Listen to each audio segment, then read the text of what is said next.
décembre 2016 à minuit. Concernant le dialogue politique, le DPS reste attaché à ce dialogue, qui est la voie royale pour sortir de l'impasse et éviter le chaos qui se profile à l'horizon. L'UDPS a cependant exprimé quelques préoccupations qui tiennent à la concordance de la perception du dialogue par la facilitation, à la feuille de route du 15 février 2015 et à la résolution 2277, à l'encadrement du facilitateur par le panel de 4 organisations, à savoir l'ONU, l'Union européenne, l'OIF et les États-Unis d'Amérique, de manière à assurer la garantie de bonne fin des résolutions et recommandations du dialogue et aux signaux de décrispation politique. Aussitôt que ces préoccupations seront satisfaites, le président Étienne Tshisekedi, autorité politique et chef des forces du changement, transmettra la liste de membres de l'opposition au facilitateur. À propos du groupe de travail mis en place par le facilitateur, l'UDPS rappelle, comme souligné dans son communiqué du 24 mai 2016, que les problèmes que nous avons dans le pays sont politiques et appellent des solutions politiques de la part de la classe politique. La société civile, mouvement associatif, apolitique, est invitée au dialogue comme témoin dans le cadre de notre démocratie participative prônée par notre pacte républicain. Le groupe de travail mis en place est une cellule informelle au service du facilitateur. Seul le comité préparatoire sera l'organe attitré chargé de la préparation du dialogue. Pour terminer, nous saluons la bravoure des combattants de l'opposition qui ont bravé les dispositifs de sécurité en marchant à travers les principales villes du pays, ce 26 mai, comme prévu, pour manifester le rejet de l'arrêt et voir ainsi M. Kabila quitter le pouvoir cette année. Condamnons la répression brutale des manifestants et les morts enregistrés. Voilà, mesdames et messieurs de la presse, chers invités, combattantes et combattants, ce que nous avons tenu à dire au titre de cette conférence et nous vous remercions.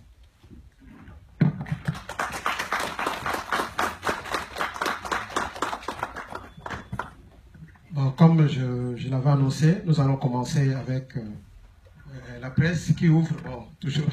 Ambawe, tu vas ouvrir.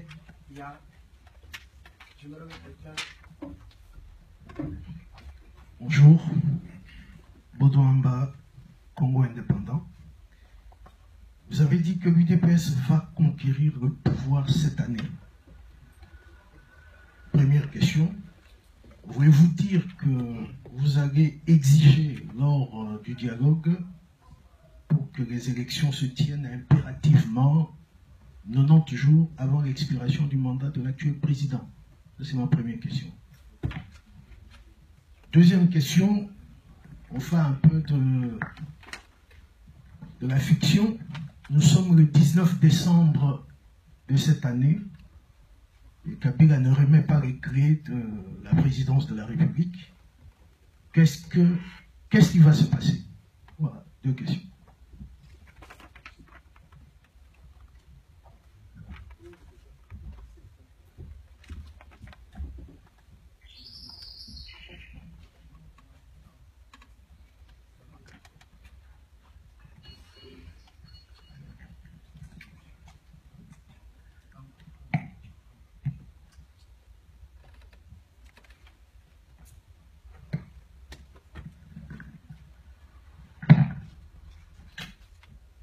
Monsieur Ambaweti pose des questions.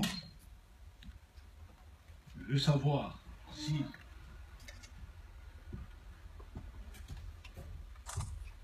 si nous allons exiger au cours du dialogue en gestation que les élections se tiennent cette année, donc conformément à la Constitution, au délai qu'elle fixe. Depuis que le président du parti a lancé l'idée ou l'exigence du dialogue comme voie royale pour régler l'impasse, la crise politique dans laquelle le coup de force perpétré le 28 novembre 2011 par M. Kabila nous a plongé, nous avons toujours insisté pour que, à ce dialogue, nous puissions réclamer haut et fort le respect de la Constitution, le respect des délais qu'elle fixe quant à l'organisation des élections. Et nous comptons, aussitôt que le dialogue aura commencé, rappeler, marteler sur cette exigence du respect de la Constitution et des délais. Et donc, au dialogue, nous n'allons pas nous départir de cette posture, de cette exigence, demandant que tout se passe dans le respect de la Constitution et des délais. Dans vos deuxième question, vous dites, et si M. Kabila n'arrive pas à remettre les clés comme vous le souhaitez, qu'est-ce qui va se passer? Nous sommes des démocrates. Nous nous en tenons à ce que prescrit la Constitution. Dans notre pays, nous avons l'article 220 de la Constitution qui détermine les nombres et la durée du mandat du président de la République. C'est 5 ans, une seule fois renouvelable. Pas un jour de plus. Si nous arrivons au mois de novembre et que les élections ne sont pas tenues conformément à l'article 73 qui dit que le scrutin de l'élection présidentielle et législative est convoqué 90 jours avant l'expiration du mandat et que nous nous retrouvons dans cette situation, nous allons demander au peuple souverain d'en tirer les conséquences. Et donc, si M. Kabila ne remet pas les clés, le peuple sera obligé d'aller les chercher là où il les aura abandonnés. Et donc, nous allons appliquer l'article 64 de notre Constitution qui dit clairement, vous le savez, qu'aucune personne, aucun individu ou groupe d'individus ne peut exercer le pouvoir en dehors du prescrit de la Constitution.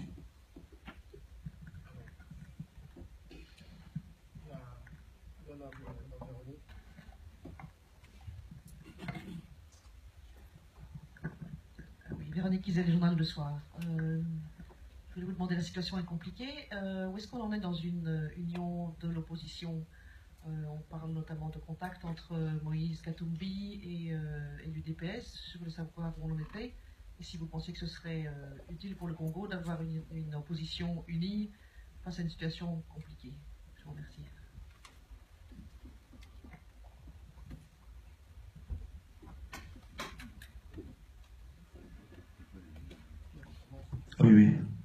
Oui, Madame Véronique estime que la situation est assez compliquée. Il évoque la nécessité d'avoir une opposition unie face à cette situation. L'unité de l'opposition, c'est un impératif. Depuis 2010, notre président avait insisté sur le rassemblement des forces du changement dans le pays. Et pas plus tard qu'en septembre l'année dernière, il a encore une fois lancé un appel au rassemblement de toutes les forces du changement. Et nous pensons que c'est quelque chose de nécessaire.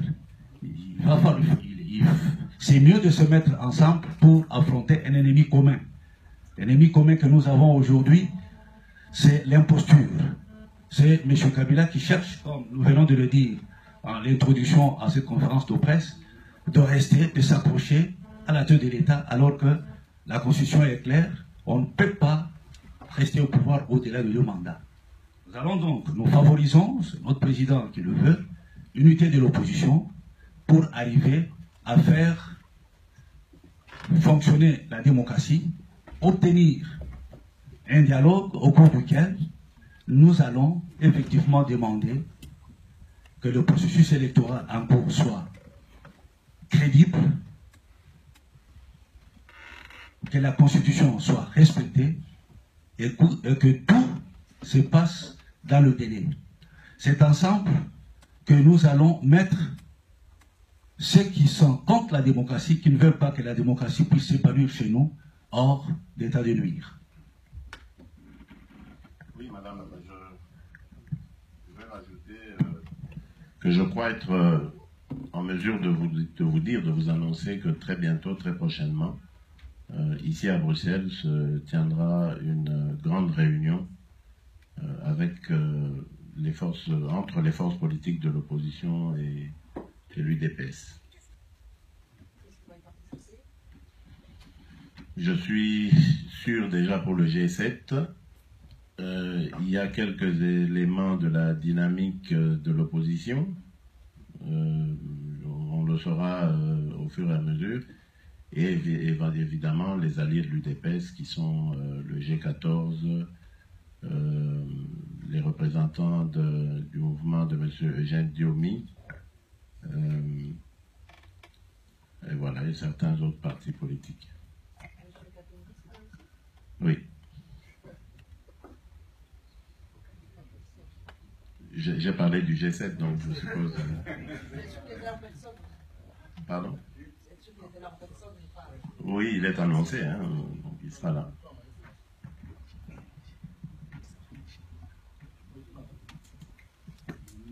Marie-France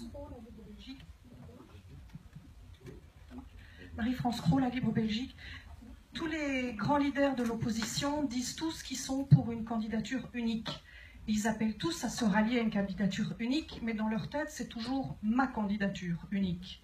Donc, pour l'instant, l'opposition n'est nulle part sur cette question, et pendant ce temps-là, le camp kabiliste avance ses pions. Par exemple, vendredi dernier, le président de la CENI, M. Corneille Nangaa, a annoncé qu'ils allaient enrôler entre 42 millions et 52 millions, donc à peu près 48% des Congolais qui sont en âge de voter. Ça voudrait dire qu'il y aurait plus de 100 millions de Congolais, ce que chacun sait être faux, puisque en 2005, il y avait 54 millions de Congolais et 25 millions d'électeurs. Est-ce que ce grossissement des chiffres ne vous inquiète pas?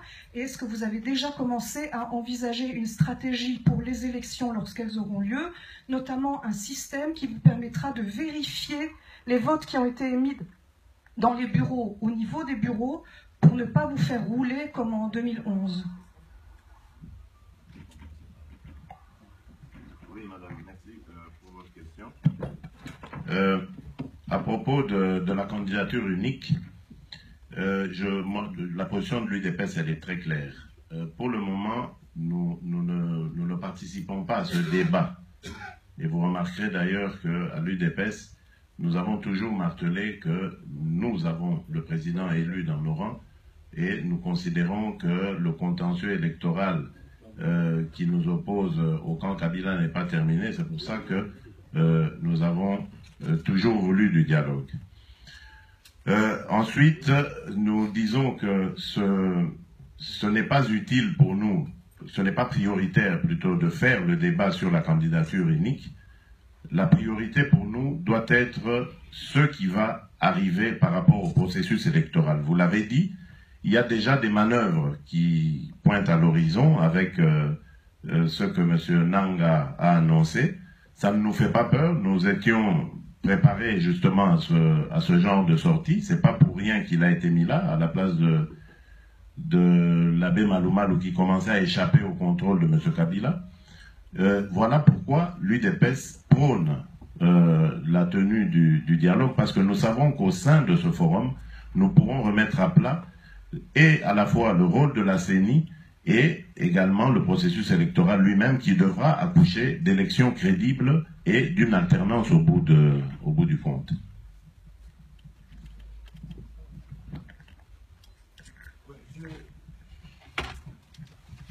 Je complète le secrétaire national aux relations extérieures. Madame Marie Cros, vous savez, la recette de la candidature unique dépend de la situation de chaque pays.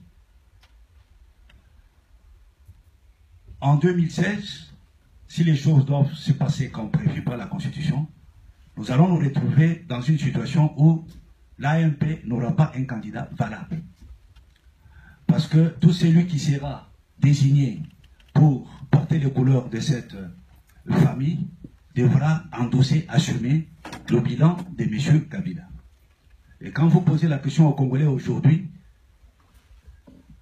tous les Congolais indistinctement, leur volonté, c'est de voir ce pouvoir et ses animateurs disparaître. Ne plus exercer une seule parcelle de pouvoir au Congo, tellement le bilan est désastreux. Avec Kabila au pouvoir, aujourd'hui, le Congo ressemble à un mouroir. Il n'y a plus rien, il n'y a rien qui marche.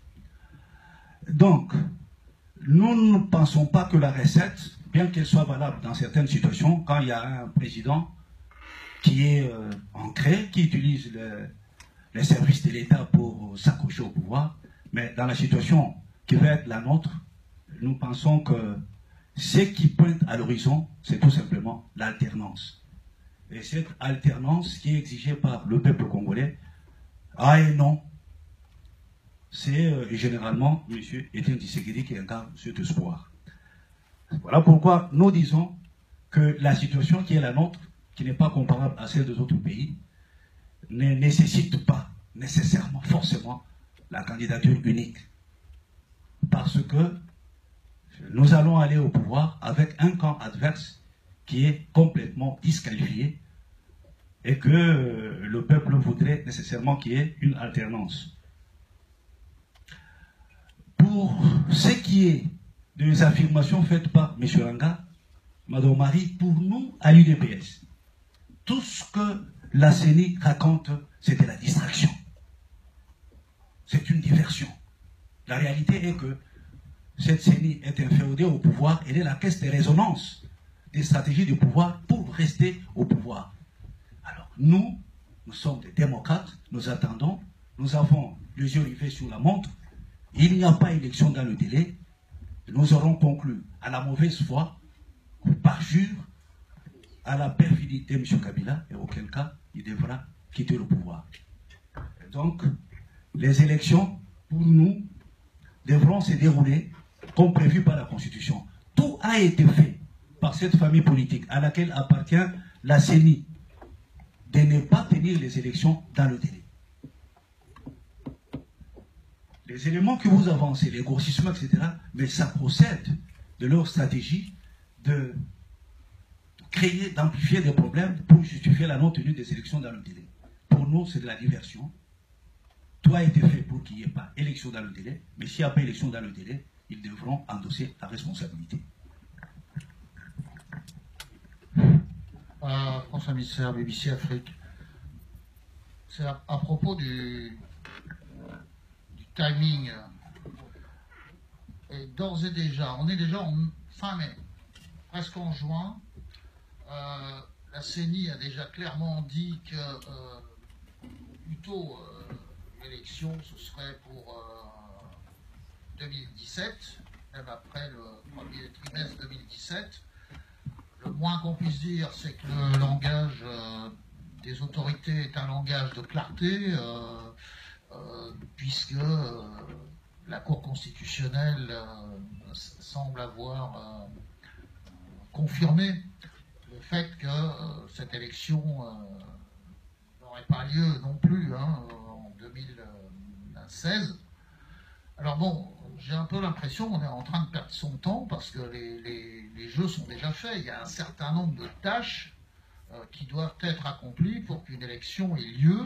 Elles n'ont pas lieu et on parle encore comme si c'était possible d'organiser des opérations qui sont à la fois nombreuses, qui mobilisent beaucoup de gens et qui prennent du temps et de l'argent.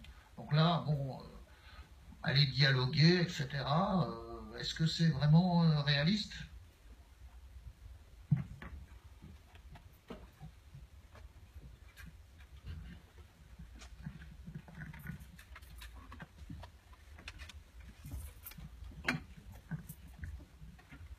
Comme je l'ai indiqué auparavant, nous avons dans notre pays la culture de régler nos problèmes par le dialogue.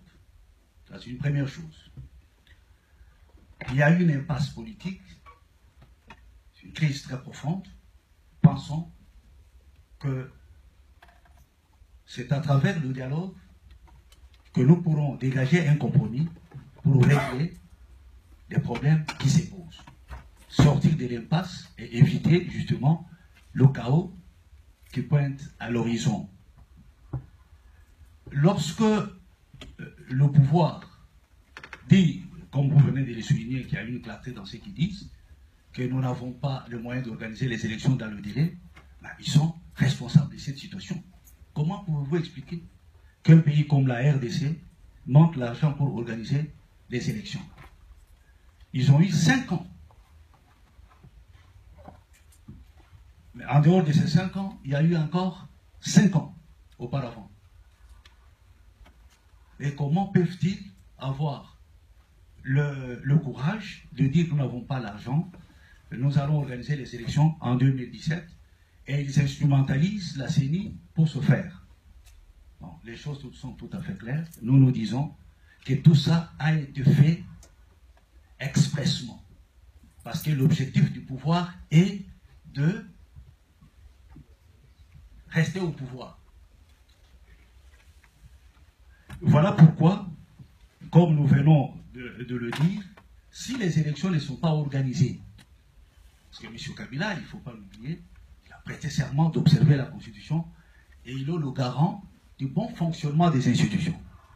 Lorsque ces institutions ne fonctionnent pas convenablement, par le fait de sa mauvaise foi, le calcul de sa famille politique, il devra en endosser la responsabilité. Et donc, pour nous, s'il n'y a pas élection dans le délai, c'est le compromis de la classe politique que nous aurons dégagé au dialogue qui va régir la période intérimaire qui va suivre entre la fin de son mandat et l'organisation des élections. Donc, notre position est tout à fait claire à ce sujet-là.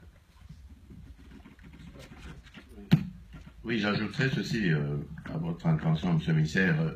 Il y a une expertise récente de l'ONU, qui vient de l'ONU, et qui démontre que, ou qui affirme que c'est encore possible d'avoir des élections dans les délais constitutionnels, mais à condition que l'on garde ou qu'on utilise le fichier électoral de 2011. Évidemment, c'est un fichier qui est sujet à énormément d'imperfections, mais les spécialistes pourront nous dire qu'est-ce qu'il y a lieu de faire pour le rendre fiable d'ici les échéances de la fin de l'année. Donc vous voyez que c'est encore possible, et c'est possible à travers aussi un dialogue et un compromis, comme disait le secrétaire général, qui serait dégagé à ce moment-là par la classe politique. Parce que ça éviterait à ce moment d'avoir des dérapages dus à ceux qui n'ont pas été prévus ou aux surprises qu'on pourrait nous réserver le pouvoir. Pour nous, c'est clair. Si, au 19 décembre, il ne s'est rien passé entre-temps, il n'est pas question de tolérer un jour de plus ou une heure de plus, je dirais même, M. Kabila à la tête du pays. Forcément, il va y avoir des actions que nous allons encourager, ça c'est clair, mais M. Kabila en sera le seul responsable si jamais il y a des débordements. J'ai une question, je me situe dans la logique de l'UDPS. Ça fait depuis novembre 2011, si je me situe dans la logique de l'UDPS et de son président, que M. Kabila est illégitime, vous l'avez dit, matin, midi et soir. Or, il sera encore plus illégitime, toujours si on vous suit, fin décembre 2016, et ça changera quoi? Oui, vous avez raison de dire qu'il est légitime depuis 2011, mais vous savez qu'entre 2011 et depuis la signature de l'accord d'Addis Abeba, nous nous sommes inscrits dans la logique du dialogue politique qui a été préconisé par cet accord. L'accord cadre d'Addis Abeba préconisait un dialogue politique avec pour mission de favoriser la réconciliation, l'implication de la démocratisation et la tenue des élections apaisées. Et c'est un rapport avec cet accord cadre qui a eu toutes les résolutions du Conseil de sécurité des Nations Unies. Nous en sommes là. Mais si nous arrivons au 19 décembre, comme les États nations viennent de le dire, et qu'il n'y a pas eu des élections, ici c'est plus l'UDPS, mais l'UDPS évidemment est le porte-étendard des aspirations du peuple à l'état de droit, au changement. C'est tout le peuple congolais qui se mettra debout pour exiger le départ de Kabila et l'amorce d'un véritable l'amorce d'une situation où nous arriverons à faire appliquer l'article 64 et l'état de droit. Donc, la prochaine étape, c'est le peuple congolais, en vertu donc de l'article 64 de la Constitution, qui va demander à M. Kabila de s'en aller. Oui, moi je rajouterais peut-être ceci. Vous n'avez pas tout à fait raison de dire qu'il était illégitime et que la situation va rester la même. Non, parce que après son illégitimité que nous avons tant décriée, il y aura son illégalité. Cette fois, il n'aura pas de prétexte, quel qu'il soit, pour dire, pour justifier sa présence à la tête du pays.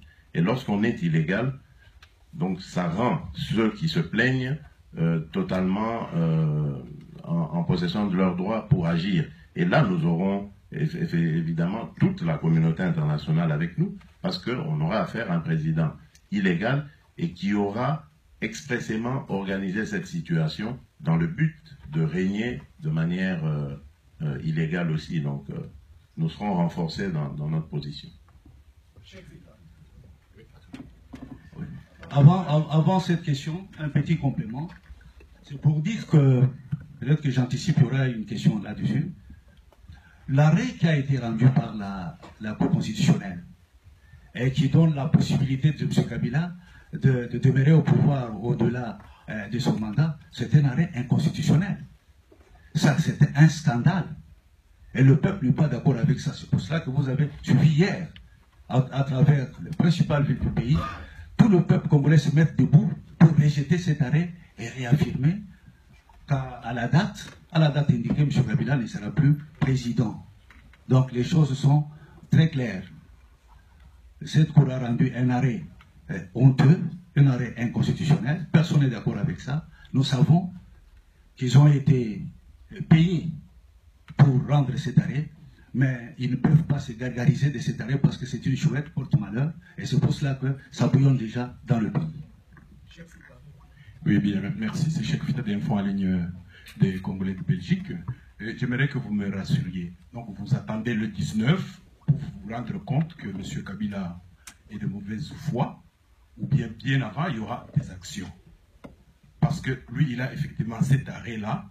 Et si le 16, il déclare un état d'urgence, il coupe l'Internet, il met les militaires dans la rue, et on se retrouve le 20, il est là, il est maintenant au-delà.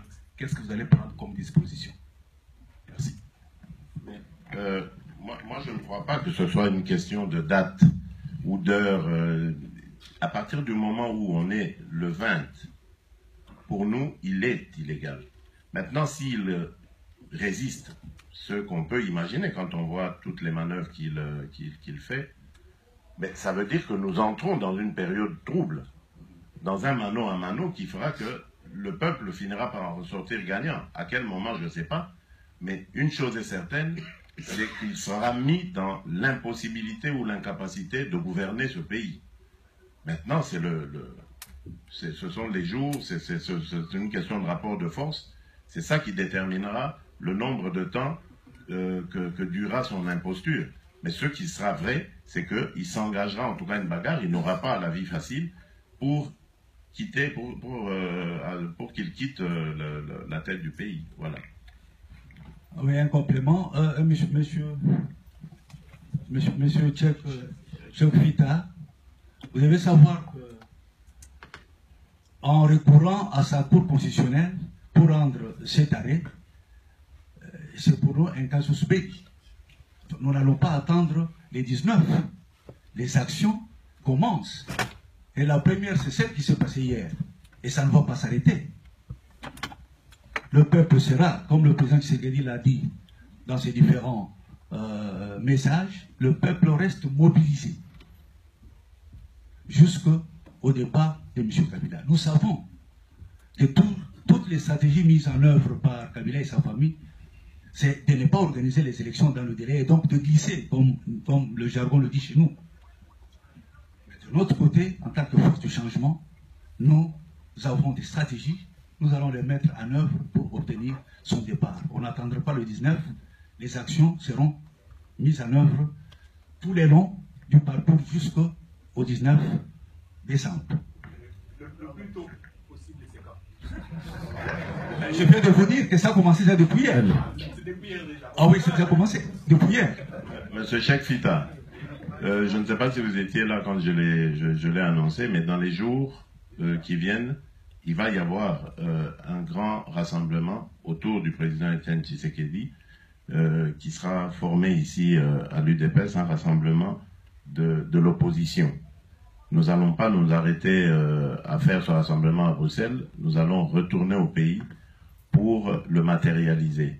Et à partir de ce moment, il va commencer à y avoir des pressions de tout genre, de toutes sortes, pacifiques bien sûr, légales aussi, pour arriver à convaincre Joseph Kabila à quitter le pouvoir, à respecter la Constitution. Voilà. Et je suis toujours dans la logique de l'IDPS. On est le 20 décembre, le président Kabila reste au pouvoir. Or, on sait, au Congo, il y a séparation des pouvoirs. Il y a 3 pouvoirs, le pouvoir législatif, exécutif et judiciaire. Or, le pouvoir judiciaire dans tous les pays du monde est indépendant. Et votre action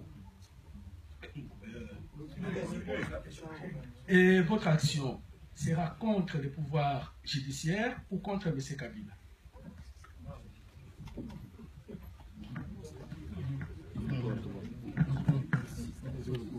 Oui.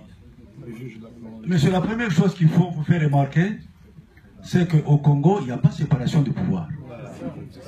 Il y a confusion de pouvoir. Donc, ça, ce sont des principes. Mais quelle est la pratique, la réalité dans notre pays? Alors, lorsque nous allons nous retrouver dans cette situation qui est d'ailleurs plausible, il ne sera pas question de s'opposer au pouvoir judiciaire, mais nous appliquons la Constitution. En son article 64, c'est clair. Kabila se sera rebellé contre la Constitution, contre la volonté du peuple, et le peuple est autorisé à le faire partir. Mais la Constitution prévoit la séparation des pouvoirs. Mais je vous dis que ça, c'est dans le principe. Mais la réalité est qu'au Congo, il n'y a pas de séparation des pouvoirs. Il y a plutôt la dictature, la confusion de pouvoir. Il n'y a pas séparation de pouvoir. S'il y avait séparation de pouvoir, la Cour ne se serait pas permise de rendre un arrêt comme celui-là. Et la CENI se permettrait, en tant qu'institution d'appui à la démocratie, d'agir de manière indépendante et objective. Mais tout est manipulé par le gouvernement, par le pouvoir. Donc les choses sont claires. C'est une question pour M. Félix Tshisekedi. Vous avez dit Kabila était illégitime, il sera illégal, donc nous aurons toute la communauté internationale avec nous. La communauté internationale, depuis 2011, se contente de faire des déclarations, elle ne fait rien d'autre, et elle ne fera vraisemblablement rien d'autre, puisqu'elle est très occupée avec les histoires de djihadistes et des tas de problèmes de crise, de réfugiés, etc. Donc elle ne fera rien d'autre. Donc vous comptez sur quoi exactement?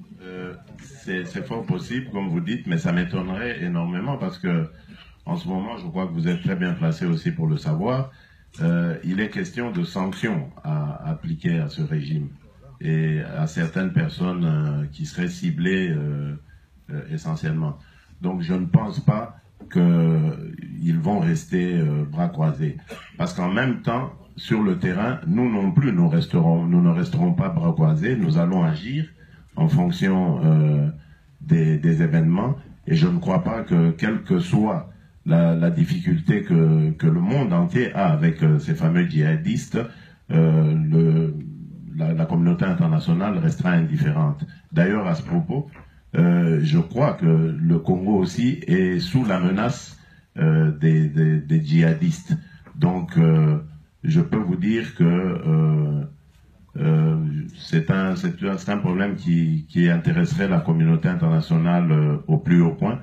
Et j'en veux pour preuve d'ailleurs la visite que nous avons reçue hier de l'envoyé spécial de l'Union européenne, M. Koen Vervaak, qui s'est montré fort préoccupé par cette situation et qui a mis parmi les sujets à nos discussions, le problème justement des sanctions évoquées.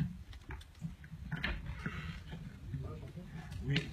Madame, depuis 2013, M. Kabila, par le biais de certains de ses collaborateurs, notamment M. Bochap, avait lancé l'idée de modifier la Constitution pour lui permettre de briguer un troisième mandat.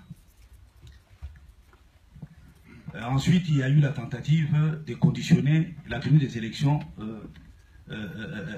à l'organisation de recensement. Nous avons noté avec satisfaction la prise de position de la communauté internationale quant à ces deux tentatives. Il a été question de ne pas permettre à M. Kabila de modifier la Constitution comme il voulait le faire. Que ce soit l'Union européenne, que ce soit les États-Unis d'Amérique et toutes les institutions internationales ont déconseillé à M. Kabila de modifier la Constitution pour pouvoir briguer un troisième mandat. Donc il y a une évolution de la communauté internationale par rapport aux tentatives de M. Kabila de s'accrocher au pouvoir et nous nous en félicitons. C'est ainsi que nous pensons que, lâché par la communauté internationale, avec l'action déterminée et résolue du peuple congolais, M. Kabila devra quitter le pouvoir si les élections ne sont pas organisées. Je voulais vous demander, donc si les élections ne sont pas organisées dans les temps et dans des bonnes conditions, quelle serait pour vous la meilleure solution le 19 décembre prochain? Un gouvernement d'union nationale, de transition, quelle est votre position là-dessus? Oui, je crois qu'il y a d'ailleurs un précédent en Haïti. On a vu que le mandat du président avait expiré, le président Martelly. Il n'y avait pas eu d'élection à ce moment-là, en tout cas pas de successeur élu. Et il a quitté le pouvoir et il y a eu une période de transition qui a été décidée par la classe politique. Donc je crois qu'il y a un cas de jurisprudence qu'il faudrait reconduire ici.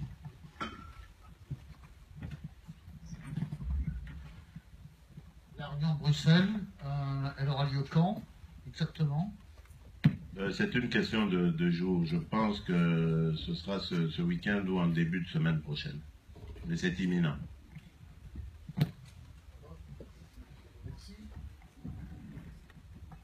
Abraham Lokabonga, code 243. L'UDP, c'est le parti qui a le plus d'expérience, qui a connu ces situations que nous connaissons actuellement sous Mobutu. Près de 20 ans après, nous revenons avec des similarités. Je sais que vous avez appris de la leçon qui s'est passée en 1987. L'UDP, c'était le parti le plus influent sur le terrain, mais malheureusement, de l'Est, toujours avec cette communauté internationale, on a vu apparaître un certain Laurent Désiré Kabila. Ce qui s'est passé hier peut peut-être revenir demain. Ma question est celle-ci.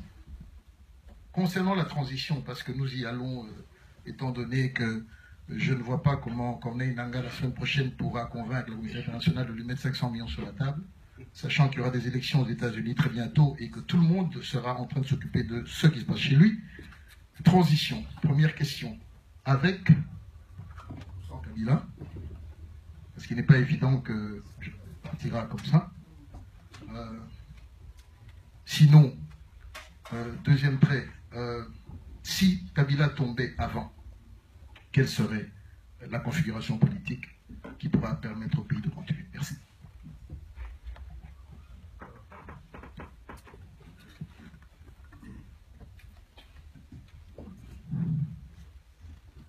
Monsieur Lwakabonga, je crois que les choses sont tout à fait claires pour nous et pour le peuple congolais. Si nous sommes contraints à une situation où il faut aller à une transition, c'est sans M. Kabila. Nous ne pouvons pas nous permettre ce qui s'est passé à Sun City avec la prime aux belligérants. Des gens qui ont commis des crimes, des gens qui ont désintégré, qui ont tué, qui ont pillé, ils ont reçu la prime, des fonctions au niveau du gouvernement, du portefeuille de l'État, la diplomatie, la territoriale, ça ne peut plus se faire. Si les élections ne se tiennent pas, c'est que M. Kabila aura commis un parjure, mieux une trahison. Lorsque vous prenez le préambule et l'exposé des motifs de notre Constitution, il y a des principes qui président au bon fonctionnement des institutions. Et il a juré d'observer cette Constitution. Bon, si les élections ne se tiennent pas, c'est qu'il aura failli à son serment, il aura failli à sa mission, il aura failli à son droit, son pouvoir d'être garant du bon fonctionnement, auquel cas, il devra en payer le prix, donc il ne sera pas reconduit pour cette période. La classe politique, qui va s'organiser déjà au niveau du dialogue politique, va proposer solution à cette éventualité. Et donc, ça ne sera pas avec M. Kabila, c'est sans M. Kabila.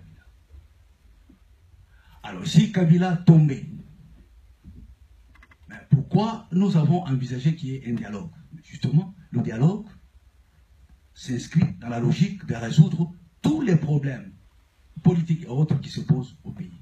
Mais si Kabila tombait, la classe politique va se réunir et va désigner par consensus la personne la mieux indiquée pour conduire cette période vers des élections transparentes, crédibles et apaisées. Parce que, il faut que je souligne cela, notre objectif, c'est d'arriver à des bonnes élections. Des élections crédibles, qui ne doivent pas générer des conflits post-électoraux. Voilà pourquoi, si M. Kabila tombait, la classe politique va se réunir et va mettre en place une instance qui va diriger le pays jusqu'à nous amener à des élections sérieuses, crédibles, démocratiques. Et donc, apaisées. Oui, moi je dirais pour ajouter, autre temps, autre mœurs, comme on dit. En 97, je ne crois pas que nous étions dans la situation d'aujourd'hui. Depuis lors, depuis 97, donc depuis la chute du régime du maréchal Mobutu, nous sommes entrés tant bien que mal dans une ère où nous voyons des élections. Nous avons une constitution depuis 2006 et nous avons des échéances électorales, en tout cas il y en a eu 2 à temps prévu par la constitution. Donc je ne crois pas, même s'il y avait dans cette communauté internationale des personnes animées d'une intention comme celle que vous décrivez, donc de nous amener à un autre Laurent Désiré Kabila, je ne crois pas, je ne vois même pas comment il s'y prendrait, parce qu'il faut passer par la case d'élection. Donc c'est le piège qu'il y a contre justement des gens aussi mal intentionnés. Mais maintenant nous nous battons pour essayer d'avoir un processus électoral à terme régulier et qui soit fiable et crédible pour qu'il y ait à chaque fois alternance lorsque le peuple le décidera.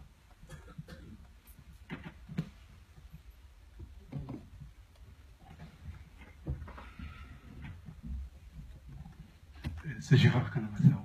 Monsieur Bruno Tchibala, vous venez de dire ici que Gérard Kanamassao, que je m'appelle. Vous venez de dire ici que les actions de l'UDPS ont commencé depuis hier, je crois. Alors que nous savions tous que vous n'avez pas donné un seul mot de mobilisation hier. Pour hier, en fait. Est-ce que vous n'avez pas l'impression que vous faites une usurpation C'est ma question. Oui, Monsieur Gérard, je crois que vous n'avez pas l'information. Parmi les manifestants d'hier, je puis certifier que la majorité c'était les combattants de l'UDPS. Les mots d'ordre ont été donnés. Les mots d'ordre ont été donnés. Je vous dis qu'il y a le président du parti ici, il y a le secrétaire général adjoint chargé des questions politiques et juridiques ici, il y a les autres cadres du parti. En fait, la direction du parti se trouve ici. La JUDPS, l'ordre a été donné à nos combattants de marcher. D'autant plus que c'est nous, l'UDPS, qui avons été le premier à claironner, à déclamer le rejet de cet arrêt de la Cour constitutionnelle. C'est notre président, dans un communiqué solennel, qui a rejeté cet arrêt et qui a demandé au peuple de rester mobilisé, en attendant d'ailleurs qu'il fasse encore d'autres, qu'il demande d'autres actions encore plus virulentes que ça, pour démontrer que l'UDPS n'est pas d'accord avec cet arrêt et que M. Kabila ne peut pas, comme je l'ai dit, se gargariser de l'arrêt rendu par sa cour. C'est une épitaphe. Ça ne vaut rien. Donc, vous avez tort de dire que le mot d'ordre n'a pas été, il a été donné. Et nos combattants ont été hier dans les avenues, les rues de Kinshasa. Nous enregistrons d'ailleurs des blessés graves dans nos rangs que nous faisons soigner. Donc, vous aurez pu vous informer avant de poser cette question. Nous sommes présents là où il y a des actions contre le pouvoir de M. Kabila et nous serons toujours présents. Et d'ailleurs, dans les heures et les jours qui viennent, ça sera encore plus fort et plus violent que ça. Et moi, je voudrais juste rajouter quelque chose pour vous dire, rassurez-vous, nous n'essayons pas de faire de la récupération politique, loin de là. Si vous rappelez du message du président Étienne Tshisekedi à l'occasion de l'anniversaire du parti en février de cette année, il avait dit qu'il se mettait, que l'UDPS encourageait toutes les initiatives internes qui visaient à faire pression sur la dictature de M. Kabila. Donc nous nous inscrivons toujours dans tout ce qui va dans cette perspective-là. Donc il n'y a pas de récupération possible dans la mesure où aujourd'hui nous sommes en train de battre le rappel justement de cette opposition et nous sommes à quelques encablures de réaliser ce vœu et demain nous allons repartir de nouveau plus forts, plus unis, ensemble en tout cas pour faire mal à cette dictature.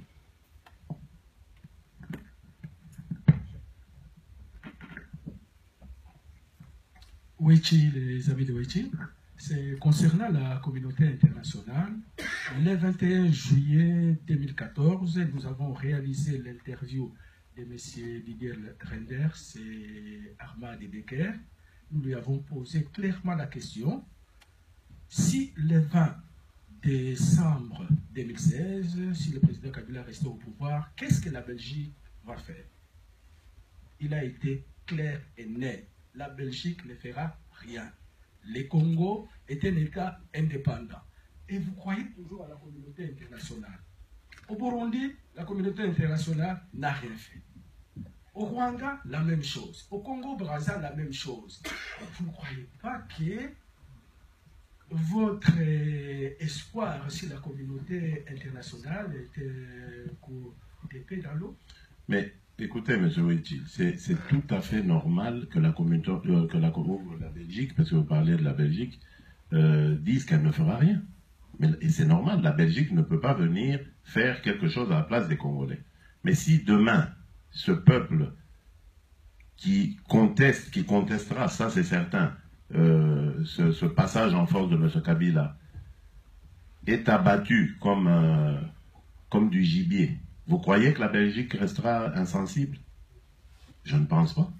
Nous ne demandons pas à la Belgique de nous devancer. Nous prendrons nos responsabilités.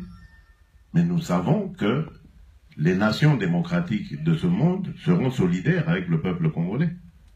Mais nous n'essayons pas de nous défiler devant nos responsabilités. Nous allons les prendre. Nous disons ici que nous essayons de rassembler le plus possible pour aller à l'abordage. Donc c'est nous qui allons aller au premier plan, qui seront à la tête, au front. Et ensuite, nous comptons sur la solidarité internationale parce que nous avons affaire à un dictateur qui veut fouler aux pieds tous les efforts qui ont été faits par celle-ci pour remettre le Congo sur les rails. C'est tout simple. Oui, je crois que M. Reynders est à la tête de la diplomatie belge. Voulez-vous qu'ils vous disent que si Kabila reste, la Belgique ira dans une opération Barracuda bis, le prendre et l'amener ici en Belgique? Et il ne peut pas dire ça. Le peuple congolais est un peuple souverain. Il est conscient de ses droits. Et notre président a toujours dit qu'un peuple en colère, c'est plus qu'une bombe atomique. Cette fois-ci, les Congolais vont assumer leurs responsabilités.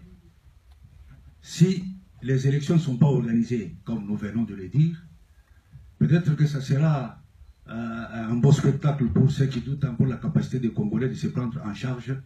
M. Kabila cherchera où aller et le peuple ira récupérer les clés, comme nous cessons de le dire. Je crois qu'on en a fini avec la presse. Je ne sais pas, Marie-France, vous avez encore question? Véronique est partie, tout le monde? Ok, bon. Maintenant, dans l'assistance, nous allons prendre au maximum.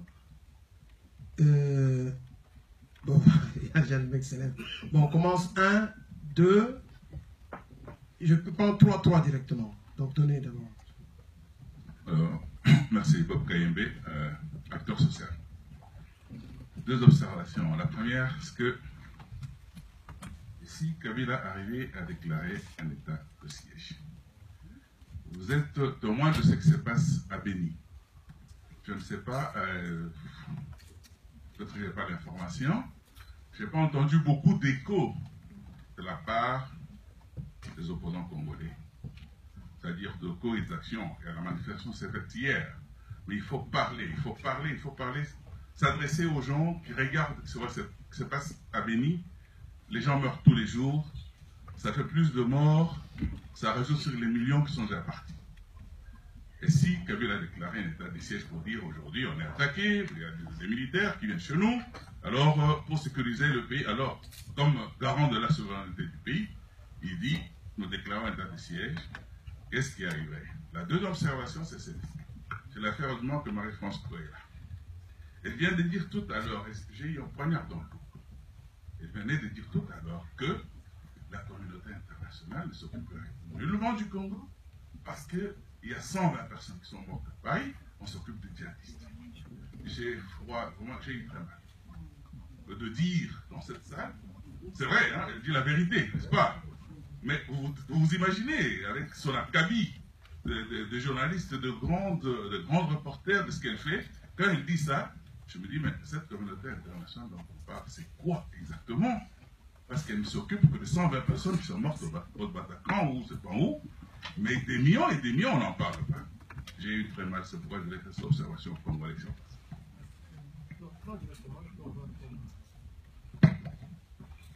Merci, honorable Serge Ouello. J'ai une petite préoccupation.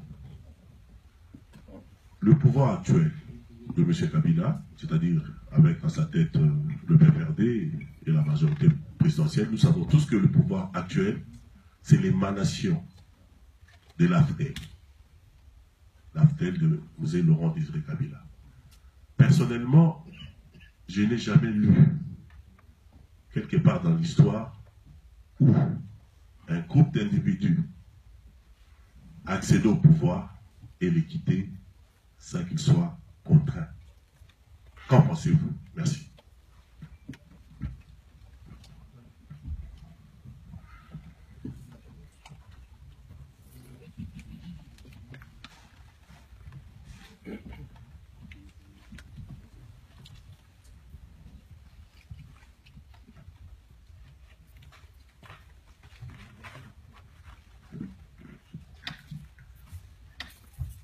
Oui, M. Bob Kaembe, vous parlez de la possibilité pour M. Kabila de déclarer l'état des sièges. Vous savez, pour déclarer l'état des sièges, il y a des conditions.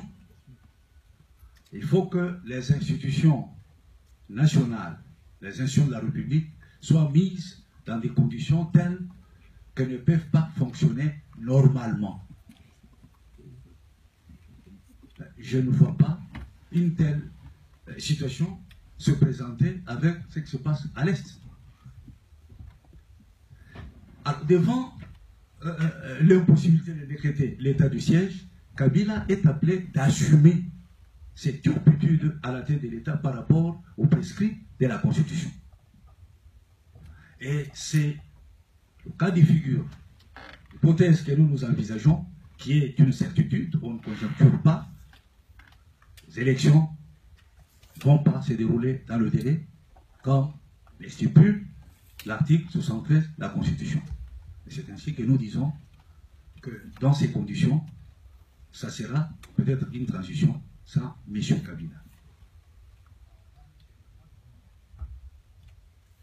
À propos de la communauté internationale, ben, nous n'avons jamais dit ou appelé la communauté internationale à se substituer à nous pour forcer, contrer nos dictateurs. Ce que nous exigeons, c'est leur solidarité. Ce sont des pays de tradition démocratique. Nous nous battons pour la promotion des valeurs de démocratie et de liberté qui leur sont chères. Et ce qu'on attend d'eux, c'est simplement cette solidarité. Et nous nous en félicitons déjà, parce que quand M. Kabila a tenté de modifier la Constitution, je crois que dans les différents contacts que nous avons eus avec l'Union européenne, nous a dit, nous allons nous concerter avec les États-Unis d'Amérique et nous prendrons une position. Quand M. Kerry est venu à Kinshasa, vous êtes au courant de ce qui s'est passé, il a même dérogé au principe de la diplomatie pour dire clairement à M. Kabila, monsieur, vous êtes encore jeune, vous devez partir. L'Amérique ne vous autorise pas à rester à la tête du pays au-delà de 2 mandats. Et il a répété publiquement. C'est pareil pour l'Union européenne. Nous sommes en contact avec différents ambassadeurs de Belgique, de Grande-Bretagne, d'Allemagne, etc., qui nous disent qu'ils tiennent au respect de la Constitution, au respect des délais. C'est cela que nous attendons.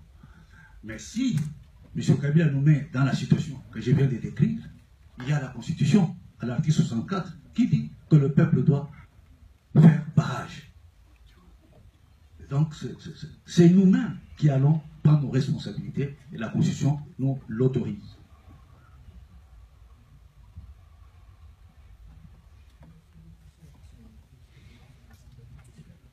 Oui, oui. Oui, M. Serge, vous dites que vous ne... De mémoire, vous ne connaissez pas quelqu'un qui a pris le pouvoir et qui a quitté, etc. Mais... Qui a accédé au pouvoir par la violence, par la force, et les quitter, ça... Oui, justement. Mais je ne sais pas si vous ne savez pas que M. Compaoré est aujourd'hui ivoirien. M. Compaoré est arrivé au pouvoir par quel procédé? C'était un coup de force sanglant. Tué déjà, il est arrivé au pouvoir. Mais aujourd'hui, il est en Côte d'Ivoire, il est devenu ivoirien. Donc c'est une affirmation qui n'est pas très évidente parce que nous savons des dictateurs qui ont pris le pouvoir par la force, mais qui ont fui, qui ont quitté le pouvoir. Et le cas le plus récent, c'est celui de Compaoré que j'évoque. Et nous vous disons qu'en ce qui concerne le Congo cette fois-ci, c'est vrai, Kabila est arrivé au pouvoir de la manière que vous connaissez. Il exerce le pouvoir par défi, grâce au soutien de sa garde prétorienne, mais cette fois-ci le peuple est décidé, il va le faire partir. Oui, moi je voudrais rajouter pour répondre à Serge que nous sommes de l'UDPS. Et l'UDPS est un parti qui existe depuis le 15 février 1982. Et j'enlève la période d'avant, donc celle qui commençait en 1980 par la lettre ouverte, etc. C'est grâce à notre détermination, à main nue, sans armes, rien qu'avec notre refus de vouloir céder à la dictature, une des plus redoutables. Je crois que le contexte à l'époque était encore plus compliqué qu'actuellement. À l'époque, il y avait, je vous rappelle, le parti unique. On n'avait même pas le droit de se revendiquer membre d'un autre parti politique. Jusque dans notre façon de nous habiller et de nous appeler, on nous a imposé la façon de le faire. Mais nous avons réussi à démonter cela à main nue, sans armes et rien qu'avec notre détermination. Je crois que cela est possible. À propos du groupe armé dont vous parlez, qui a pris le pouvoir par la force en 1997, mais vous avez vu ce qui est arrivé par la suite. Il y a eu 2 guerres dans le pays à cause de cela, et la communauté internationale est arrivée, elle nous a amenés au fameux dialogue intercongolais qui a accouché d'une souris, moi je dirais, parce que bon, aucun des prescrits de cet accord n'a été vraiment respecté, c'est pour ça que nous retombons encore dans une crise, mais une crise qui a fini par lasser de nouveau la population. Donc je crois que les ingrédients sont réunis aujourd'hui, grâce à Kabila, pour le faire partir à cause de ces manœuvres. Donc moi j'ai foi en nous, foi dans notre détermination, dans notre manière de mener notre combat, et je crois que nous vaincrons. Ici. Bon, alors comme il n'y a plus de questions... Moi, je veux poser une question. Le président, monsieur... Venez ici, monsieur. Monsieur... Bonjour. Je viens d'arriver... Meilleure question. Bon. Je ne comprends pas. Je ne vois pas, je n'ai pas vu le drapeau de l'UDPS dans les manifestations.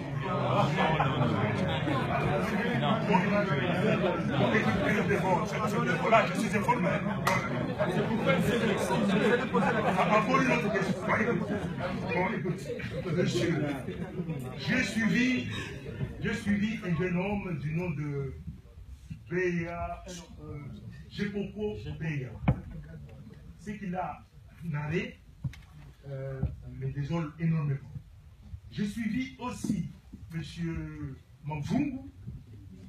Mavungu, c'est Mavungu, oui.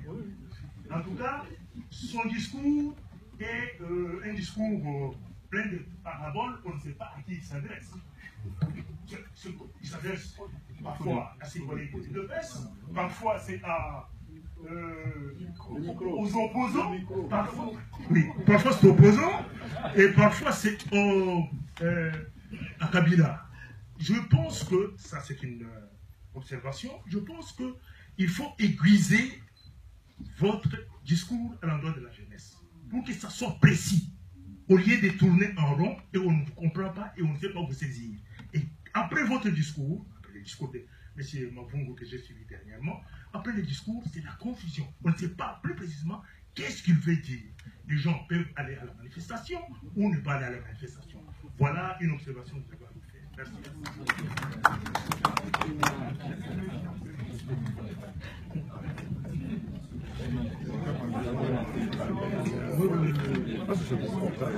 Non, oui. Non, comme on dit, les absents ont toujours tort. Nous avions déjà répondu à cette question. Donc, nos combattants étaient très nombreux à la marche d'hier. Ils ont été présents, ils seront à d'autres marches. Et donc, les ordres avaient été donnés, et c'était des ordres précis. Merci. Pour ce qui est de M. Mavungu, parce que nous n'avons pas suivi cette intervention, nous ne pouvons pas faire de commentaires.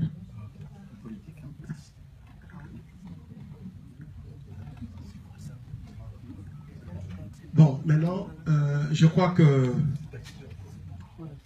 nous vous remercions, mais la séance de travail va continuer. Et comme je le disais, tout à l'heure, vous allez vous diriger, il y a un petit verre, mais les journalistes qui désirent continuer à travailler, faire des interviews, vont rester ici, continuer à travailler avec les cadres du parti pour les interviews. Les autres personnes peuvent partir. Je profite pour lancer un communiqué. Demain, il y a l'Assemblée générale de l'IDPS à Malines. Je crois que je fais venir un de représentants pour qu'il puisse donner l'adresse exacte de la réunion de demain. Venez, venez. Ouais. Non, pas.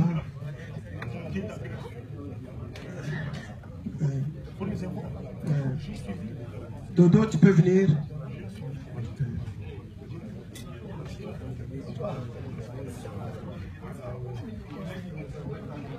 Pour l'interview. Interview. Allez, venez, on commence.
C'est quoi ton père? J'étais fait